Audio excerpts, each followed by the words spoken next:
Back to Philadelphia now, where it's been a day and a night of passionate politics. This year's Democratic Party convention has kicked off with a string of senior figures seeking to smooth over the cracks between the Sanders and Clinton camps. It's cost the DNC chairwoman her job. She has resigned.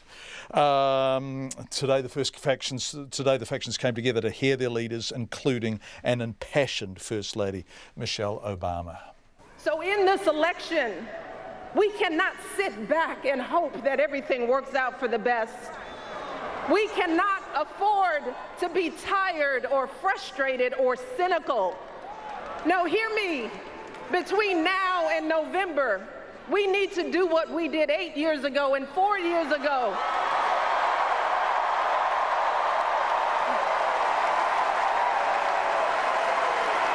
We need to knock on every door. We need to get out every vote.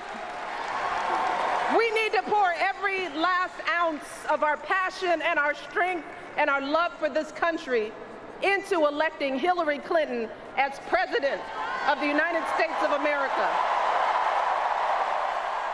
So let's get to work. Thank you all, and God bless. First Lady Michelle Obama. She was followed by Senator Elizabeth Warren, one of the most outspoken critics of Republican Donald Trump. Trump's entire campaign is just one more late-night Trump infomercial. Hand over your money, your jobs, your children's future, and the great Trump hot air machine will reveal all the answers. Elizabeth Warren. And then, of course, came the speech that the Clinton campaign had hoped and prayed for. Her strident and popular rival for the nomination, Bernie Sanders, giving his ringing endorsement to a Clinton presidential nomination. We need leadership which brings our people together and makes us stronger.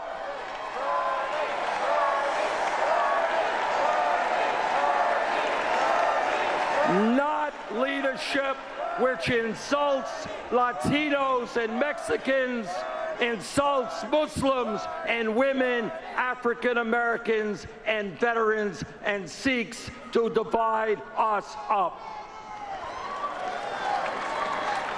By these measures, any objective observer will conclude that based on her ideas and her leadership, Hillary Clinton must become the next President of the United States. What golden words they must have been for Hillary Clinton. You will have heard the crowd chanting, "Bernie, Bernie, Bernie." There were people at the convention, delegates, who were saying they were so annoyed, saddened, frustrated and outraged by what had happened, the treatment of Bernie, that they weren't going to support Hillary Clinton. Well, Sabrina Siddiqui is a political reporter for The Guardian. She's based in Washington, D.C. She is there, and I asked her, will Bernie Sanders' ringing endorsement of Hillary Clinton silence the Bernie or bust brigade?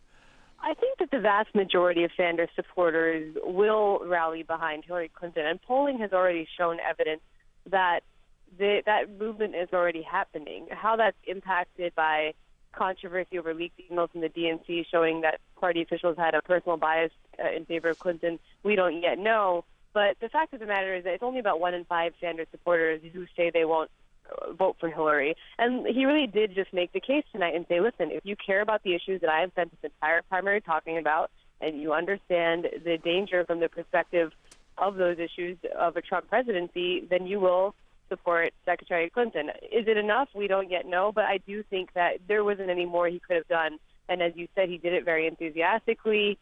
He really, did get a great deal of applause when he said, objectively speaking, Hillary Clinton must be the next president of the United States. Yeah, that was a hell of a sentence, wasn't it? What about Michelle Obama watching it on CNN back here? It seemed an extraordinary speech to be there, to be amongst the crowd as they took it in. How was she? It's really difficult to even convey how powerful it was in the room.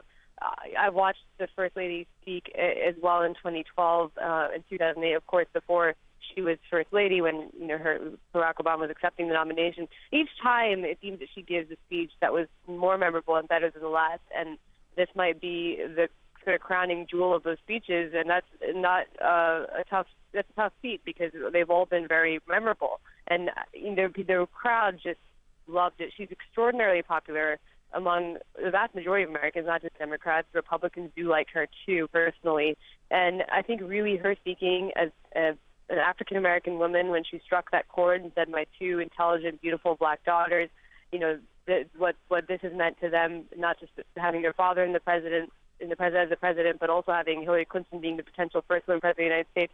That was very moving. She just really had a unique ability, without even naming Donald Trump, just invoking some of what he said, of making the really human case for both Hillary Clinton and against Donald Trump. And that's a very difficult thing to do. She did it in a way that was very apolitical.